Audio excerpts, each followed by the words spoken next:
Madame, Monsieur, bonsoir. Bienvenue dans ce journal à la une de l'actualité. L'ANA, c'est la nouvelle dénomination de la SICOGI. L'Agence nationale de l'habitat est une entreprise technique chargée de promouvoir l'accès du logement pour tous. C'est ce qui ressort du Conseil des ministres de ce mercredi qui a pris plusieurs autres mesures. Les plateformes de commande de véhicules, les engins à 2 et 3 roues doivent désormais avoir des titres de transport public pour exercer le métier. Le gouvernement continue les discussions. Les acteurs politiques attendus demain jeudi 16 décembre à la primature au plateau pour un dialogue politique. La classe politique dans son ensemble autour du Premier ministre Patrick Tachi va évoquer plusieurs questions pour maintenir la cohésion sociale et la paix dans le pays. Le 5e recensement général de la population et de l'habitat a pris fin hier. Les résultats provisoires prévus à fin janvier 2022, une opération d'évaluation de la couverture et de la qualité des données du dénombrement sera réalisée. Après la phase de collecte, la ministre du Plan et du Développement, Nialé Kaba, fait le point à la presse. Et puis, nouveau rebondissement en Afrique du Sud dans l'affaire Jacob Zuma. La haute cour de la province de Gauteng a décidé d'annuler la décision de liberté conditionnelle pour raison médicale. Les avocats de l'ex-dirigeant ont jeté appel, suspendant ainsi l'ordre de retour en prison de l'ancien président. Un conseil des ministres tenu ce mercredi au palais de la présidence. Plusieurs projets de loi et décrets ont été signés. Le secteur du logement sera redynamisé. Tous ceux qui sont dans l'informel au niveau du transport public sont appelés à se conformer à des dispositions légales. Le point de cette rencontre présidée par le chef de l'État avec Viviane Aimé. 3 projets de loi pour le secteur de la justice et des droits de l'homme, plusieurs décrets concernant le domaine de la construction et du logement social et la réglementation des transports publics. Tels sont les grands axes du Conseil des ministres de ce mercredi 15 décembre sous la présidence du président de la République Alassane Ouattara. S'agissant du secteur de la justice et des droits de l'homme, 2 projets de loi organiques concernant la composition, l'organisation et le fonctionnement du Conseil supérieur de la magistrature et l'organisation et le fonctionnement du Conseil constitutionnel. Un projet de loi sur le statut de la magistrature qui confère désormais une indépendance aux magistrats. Ce projet de loi réorganise le statut de la magistrature en vue de garantir un meilleur fonctionnement du pouvoir judiciaire. À cet effet, il opère une recomposition de la commission d'avancement des magistrats et met ainsi fin au pouvoir disciplinaire exercé par le ministre chargé de la Justice à l'égard des magistrats du parquet, au bénéfice du Conseil supérieur de la magistrature, qui devient donc désormais le seul organe disciplinaire des magistrats du siège et du parquet. Concernant le domaine de la construction, le gouvernement se désengage désormais de la construction des logements sociaux. Le Conseil des ministres a décidé la création d'un fonds de garantie du logement social. Le fonds de garantie du logement social est chargé de faciliter les conditions d'accession du crédit acquéreur aux couches sociales les plus défavorisées et de contribuer au financement de toutes les actions favorisant le développement de l'habitat social. Ce qui explique donc la dissolution du CTU, le compte des terrains urbains, la dissolution du FSH et la dissolution du CDMH. Par ailleurs, la SICOGI change de dénomination et d'attribution. La transformation de la SICOGI en une société d'État dénommée Agence nationale de l'habitat ou ANA. L'ANA devient juste un instrument technique au sein du secteur de l'habitat, chargé d'assurer notamment la coordination et la supervision des activités de promoteurs immobiliers privés agréés dans le cadre du programme présidentiel en cours. Et la BHCI, la Banque de l'Habitat, est remise à flot. L'État devient l'actionnaire majoritaire de la BHCI. À cet effet, le Conseil a décidé d'orienter la stratégie de la banque désormais sur son cœur de métier initial, à savoir le financement de l'immobilier, en devenant l'instrument privilégié de financement du secteur de l'habitat dans la perspective de la résorption du déficit structurel en logement. Le Conseil des ministres a décidé de réglementer l'activité des transports publics, covoiturage, services de transport d'utilité sociale et de voitures de transport avec chauffeur ou VTC, généralement soutenus par un réseau numérique de réservation. Ce décret précise les conditions d'accès à ces différentes activités, ainsi que les modalités de leur exercice en vue d'organiser ce secteur d'activité et de le mettre en cohérence avec la réglementation relative au marché du taxi et au transport public de personnes en général. Un second décret a été adopté et qui, lui, porte sur la réglementation de la circulation des motocyclettes, cycles, cyclomoteurs, tricycles, quadricycles et vélomoteurs à des fins de transport sur les voies routières ouvertes à la circulation publique. Si l'utilisation de ces engins est exclue sur certains axes routiers, notamment les axes routiers interurbains et intercommunaux, leur circulation sur les autres voies routières ouvertes à la circulation publique est assujettie à certaines conditions telles que l'obligation des propriétaires de ces véhicules à se constituer en entreprise, l'obligation d'être inscrit au registre des transporteurs, l'obligation d'avoir des autorisations de transport nécessaires délivrées par le ministère chargé des transports routiers, et enfin, l'obligation de doter les moyens de transport concernés et les chauffeurs d'équipements de sécurité appropriés en fonction des cylindrées des différents engins. Ce décret réglemente par la même occasion les activités de livraison à domicile ou dans les bureaux de colis ou de repas prêts à la consommation en vue de sauvegarder la fluidité routière et de résorber donc les accidents de la circulation sur la voie publique liés à ces engins. Le recensement général de la population et de l'habitat a pris fin le 14 décembre à minuit. Prochain Conseil des ministres, le 22 décembre. Et dans l'actualité également, ce soir, tous les partis politiques doivent se retrouver demain à la primature. C'est la reprise du dialogue politique. C'est le Premier ministre Patrick Tachi qui conduit la discussion. Les acteurs de la scène politique vont aborder plusieurs sujets. On se fait une idée avec Alexis Ouedraogo. Il m'a instruit en ce qui concerne effectivement le dialogue politique mené précédemment par le Premier ministre Amadou Gon puis Ahmed Bakayoko de reprendre, je dirais, dès décembre, la poursuite de ce dialogue politique. La chose est actée. Ce jeudi 16 décembre à la primature, partis au pouvoir et opposition s'assieront autour de la table pour faire avancer le dialogue politique. Oui, le dialogue politique est annoncé pour reprendre. À ce sujet, des courriers ont été adressés donc, aux différents membres des partis politiques. En termes de modalités, c'est 1+2. Donc, chaque responsable peut se faire accompagner de 2 personnes. Les discussions devraient principalement porter sur les futures élections locales prévues en 2023 et la question de la réforme de la commission électorale indépendante. Et c'est le Premier ministre Patrick Tachi qui ouvre ses travaux. À ses côtés, plusieurs membres du gouvernement, dont les ministres de la Réconciliation nationale, de l'Intérieur et de la Sécurité, et nouveau à table, celui des affaires politiques. Parfois contesté par l'opposition, voire boycotté, le dialogue politique vise un objectif unique, instaurer un climat sociopolitique toujours plus apaisé. Le médiateur de la République prône aussi un climat social apaisé. Adama Toungara était à Yamoussoukro pour la 2e session du Conseil de médiation, un cadre de partage et de recommandations pour un environnement paisible partout en Côte d'Ivoire. De la capitale politique, le reportage de Kader Sogodogo. Adama Toungara, le médiateur de la République et l'ensemble des médiateurs délégués répartis sur le territoire national tiennent leur réunion de médiature.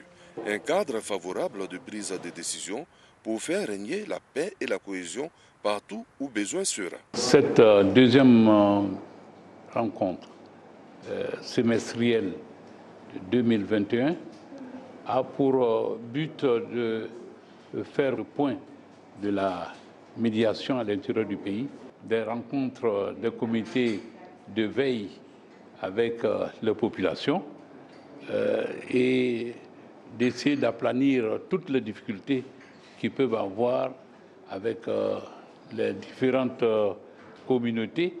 Les médiateurs délégués travaillent en région et veillent à régler tous les conflits qui existent. La région de Mans a trop souffert de la guerre et les esprits sont à un niveau où ils ne veulent plus d'affrontement. C'est pour cela qu'ils sont disposés à ce que nous puissions engager le dialogue communautaire constructif pour régler tous les problèmes qu'il y a entre les hommes. À Daloa, la particularité, c'est d'abord le problème de foncier qui est récurrent.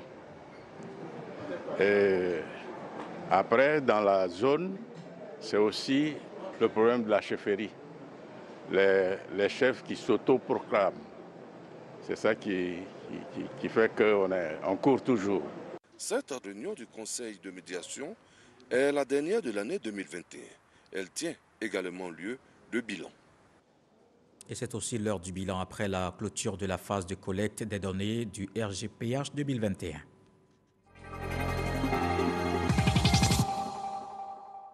Le 5e recensement général de la population et de l'habitat a pris fin hier.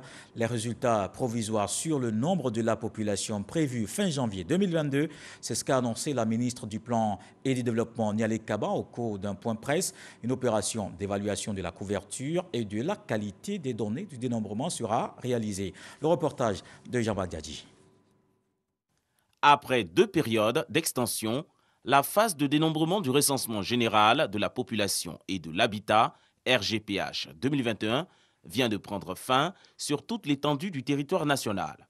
La ministre du Plan et du Développement, Kaba Nialé, dresse le bilan de la collecte des données. Au total, à la fin de l'exercice de la collecte, étape principale du processus global du recensement, nous estimons que l'ensemble de la population résidente sur tout le territoire national a pu être dénombré de façon satisfaisante. Conformément aux normes des Nations Unies, les données transmises par les agents recenseurs seront soumises à la phase d'appurement. La publication des chiffres provisoires issus de cette collecte sur le nombre de la population est prévue à fin janvier 2022. Une opération d'évaluation de la couverture et de la qualité des données du dénombrement sera réalisée du 3 janvier au 3 mars 2022 à travers l'enquête post-censitaire qui sera réalisée sur un échantillon prélevé sur l'ensemble des zones de recensement. Dans la période du 14 au 31 décembre 2021, certains ménages ayant reçu la visite des recenseurs pourront compléter le questionnaire. Nous laissons l'opportunité à toute personne non recensée de contacter le BTPR au numéro vert suivant, le 101, pour être prise en compte. Après avoir félicité les partenaires de l'État dans ce processus, la ministre Kaba Nialé s'est engagée à profiter des acquis de l'opération. Les premiers résultats définitifs du recensement général de la population 2021 seront publiés en avril 2022. Une autre date butoir, retenez bien ceci. Après le 31 décembre 2021, l'ancien format des cartes nationales d'identité expire. Le directeur général de l'Office national de l'état civil était l'invité du CICG. Il appelle à se faire identifier. Il s'est aussi prononcé sur la performance de l'outil de production des nouvelles CNI. On le voit avec Logoretti et Moussa Konaté. Les cartes nationales d'identité établies en 2009 expirent le 31 décembre 2021. Elles ne seront plus valables à partir du 1er janvier 2022. Face à la presse, le directeur général de l'ONESI, Office national de l'état civil et de l'identification, réitère son appel aux populations à se faire enrôler. À quelques semaines donc de l'échéance du 31 décembre, je lance un appel à tous les Ivoiriens concernés par le renouvellement des titres de 2009 à venir se faire enrôler dès maintenant dans les centres de l'ONESI pour se faire établir leur carte nationale d'identité. À ce jour, plus de 2 500 000 personnes se sont enrôlées avec 80% de retrait des cartes nationales d'identité confectionnées. L'ONESI continue tout de même de multiplier les actions de facilitation pour encourager à l'enrôlement et au retrait des cartes. Des actions traduites par le rapprochement des sites, la sensibilisation et la réduction des délais de délivrance. Le dispositif technique et opérationnel installé sur l'étendue du territoire national est prêt, est rodé et en mesure d'accueillir les Ivoiriens et de traiter les demandes de renouvellement dans les délais. Plus qu'une simple carte, la nouvelle carte nationale d'identité est aussi un document de voyage comportant un numéro national d'identification. C'est une carte qui vous sera utile pour les demandes de vos actes administratifs. D'ailleurs, l'administration est en pleine semaine de promotion. Les journées de la fonction publique ont démarré depuis lundi. Plusieurs panélistes, dont le ministre de la Communication, ont donné des réponses sur le rôle du fonctionnaire qui doit s'inscrire dans le service public de qualité. Grâce Kando. 5 panélistes issus de l'administration publique, dont le ministre de la Communication et des Médias et la directrice du Centre d'information et de communication gouvernementale, choisis pour échanger sur le rôle du fonctionnaire dans la promotion d'un service public de qualité. En tant qu'agent de l'État, c'est sa responsabilité première d'incarner les valeurs de la République, à savoir celles liées à la diligence dans le traitement de ses missions, au professionnalisme, à la rigueur, au devoir de réserve, à l'efficacité, à l'efficience, pour aboutir à cette administration dynamique, performante et efficace. Un service public de qualité qui passe par l'amélioration des conditions de travail des fonctionnaires et agents de l'État. Le ministre de la Communication met un point d'honneur sur les progrès réalisés par le gouvernement en matière d'infrastructures. L'État, dans son rôle régalien, a réalisé de nombreuses infrastructures sociales de base. La politique au niveau de l'éducation, près de 300 collèges qui ont été construits, avec près de 100 000 enseignants qui ont été recrutés. Aujourd'hui, nous avons un taux d'électrification qui, en 2019, avoisinait les 80%. Il en est de même pour les questions d'eau, où nous avons aujourd'hui près de 90% en termes de couverture en eau potable. Tout cela n'est solide que si c'est accompagné par des agents, par des fonctionnaires conscients de leur rôle. Et chacun de ceux-là doivent être des ambassadeurs de ce que l'État fait. Partenariat public-privé, gage de performance de l'administration. Ce thème a été également débattu à la journée de l'ENAC au cours d'un panel animé par le ministère du Budget et du Portefeuille de l'État. Les journées de la fonction publique sont aussi marquées par une série de décorations.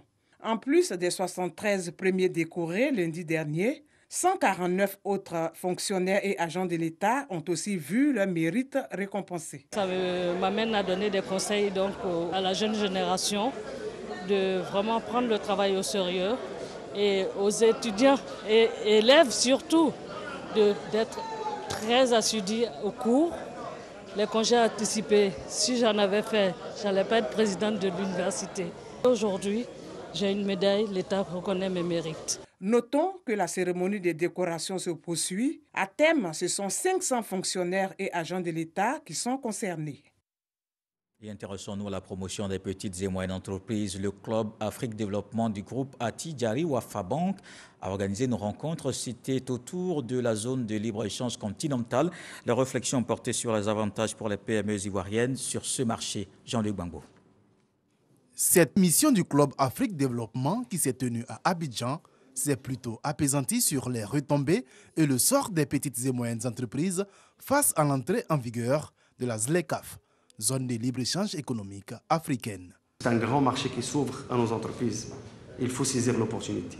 Bien entendu, en développant une véritable offre exportable, compétitive, de qualité, made in Côte d'Ivoire. Et sommes-nous suffisamment préparés? Avons-nous tiré les leçons de nos initiatives passées? De quel modèle nous inspirer, voire quel modèle créer? Autant de questions sur lesquelles ont cogité les participants à cette rencontre. Des hommes d'affaires, chefs d'entreprise et experts du commerce international. Le contexte de la pandémie Covid-19 peut certes nous désabuser, tout comme il peut nous renforcer dans cette détermination de consolider les rendez-vous, les corridors d'affaires dans un continent si riche de ses habitants et de ses ressources.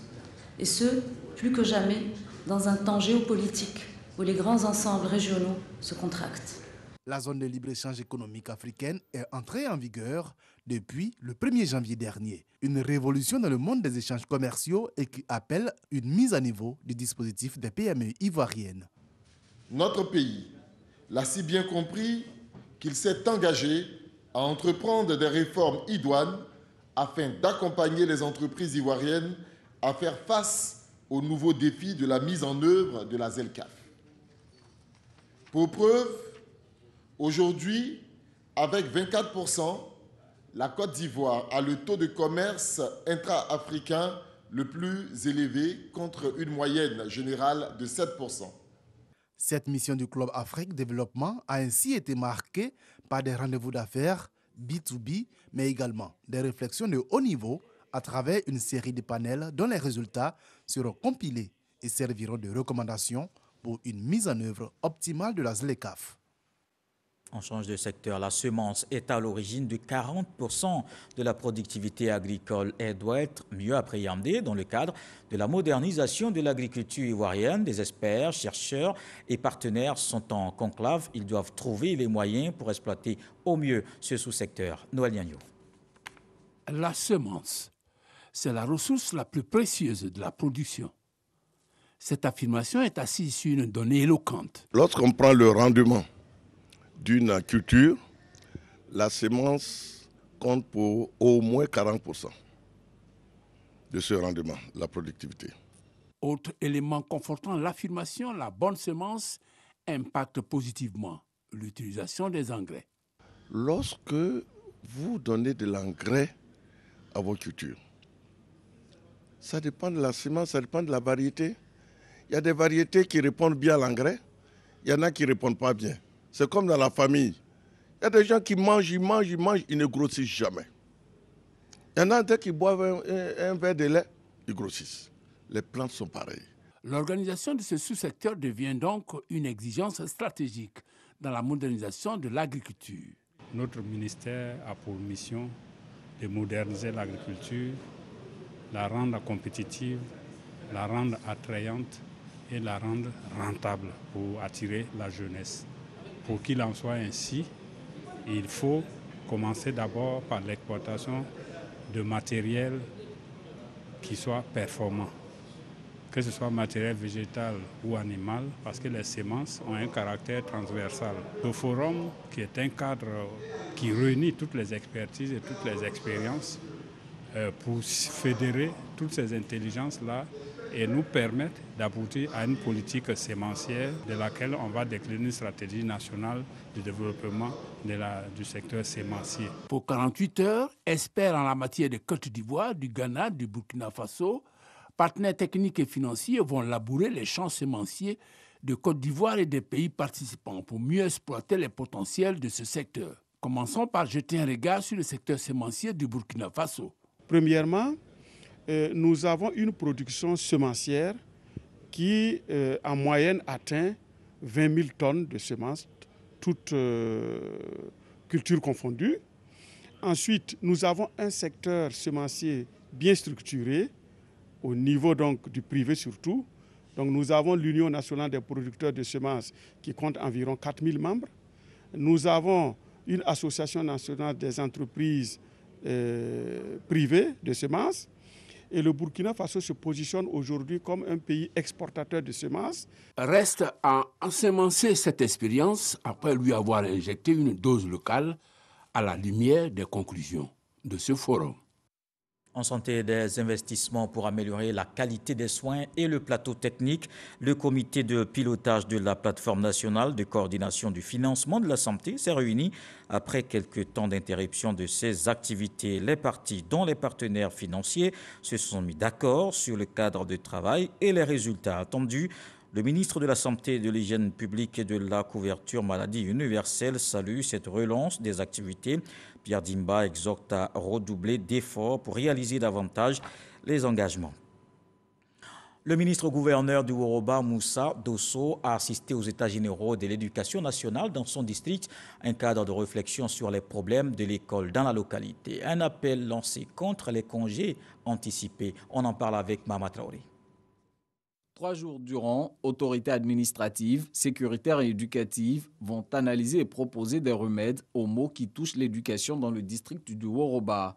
L'enjeu étant de relever le niveau scolaire dans ce district, à l'instar de ce que visent ces États généraux pour l'éducation nationale. Faire une synthèse des 3 régions qui composent le district du Woroba. Et à partir de là, ressortir les spécificités de ce district et faire des recommandations fortes pour que le décideur puisse prendre des décisions. Parrain de cette cérémonie, le ministre-gouverneur du district autonome de Woroba a salué les efforts consentis par le gouvernement en faveur de l'éducation nationale.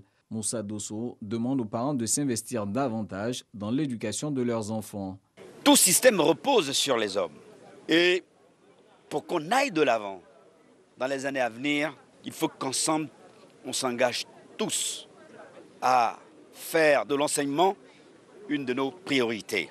Je suis convaincu que ces 3 journées vont nous permettre de faire un état des lieux, un bilan, donc un bon diagnostic en vue des solutions à venir.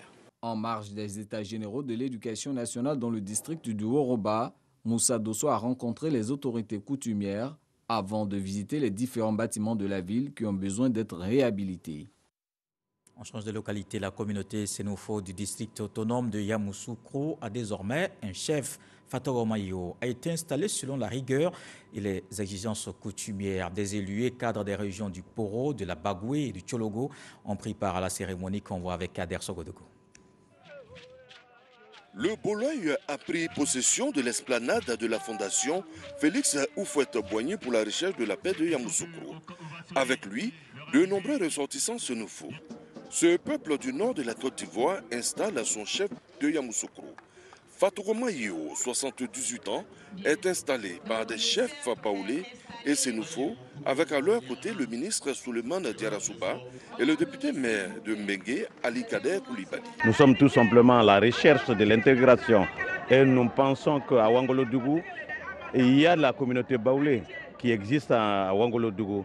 Et si aujourd'hui on décide d'installer un chef central après avoir intronisé 14 chefs départementaux sénofos et un chef central sénofo, je crois que c'est la Côte d'Ivoire voulue et souhaitée pour le chef de l'État, son Excellence Alassane Ouattara. Ce type de cérémonie, en fait, participe au renforcement de la cohésion. Et le demandons, en tout cas, comme il le faisait déjà hier, de continuer de poursuivre leurs actions de renforcement de la cohésion entre les filles et les fils du Poro vivant en Côte d'Ivoire et également de promouvoir l'entente entre les communautés vivant à Yamoussoukro. Cette cérémonie était placée sous le haut patronage du ministre d'État, ministre de la Défense, Téné Birahima Ouattara, président du conseil régional de Tchologo.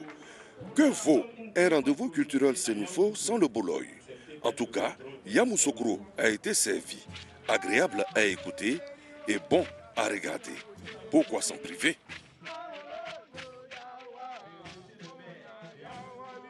On part en religion. La paroisse Immaculée Conception de Lokodjoa Tekoubé était en fête à Kandé Marcelin à Dessina. Le 2e prêtre du village a célébré sa messe solennelle. Grâce Kando. Père Marcelin Akandé à Dessina, 2e prêtre du village de Lokodjro dans la commune d'Atekoubé, célèbre sa messe d'action de grâce. Il a été ordonné prêtre de Jésus-Christ le 9 janvier 2021 à la cathédrale Saint-André de Yopougon par Monseigneur Salomon Lesoutier, ordinaire du lieu. Père Marcelin Akandé à Dessina appartient au diocèse de Yopougon et à la communauté du chemin néo-catéchuménal. Sa messe d'action de grâce était placée sous le parrainage de Olga Clarisse Danhaut, épouse du premier magistrat de la commune d'Atekoubé, Paulin Claude Danhaut. Le nouveau ministre du Christ a été exhorté à prendre à bras le corps son ministère sacerdotal. Le père Marcelin Akandé à Dessina est actuellement en mission dans le diocèse de Yamoussoukro. Il exerce en tant que vicaire à la paroisse Notre-Dame de la Visitation. Octobre 2021, en qualité de chef de mission diplomatique près la République d'Angola, l'ambassadeur Jean-Marie Somé a présenté ses lettres de créance le 18 novembre dernier au président de la République, Joao Lorenzo, au palais présidentiel à Luanda. Les relations diplomatiques entre la Côte d'Ivoire et l'Angola sont établies depuis le 21 août 1981. La balance commerciale est excédentaire pour la Côte d'Ivoire au titre de l'année 2020.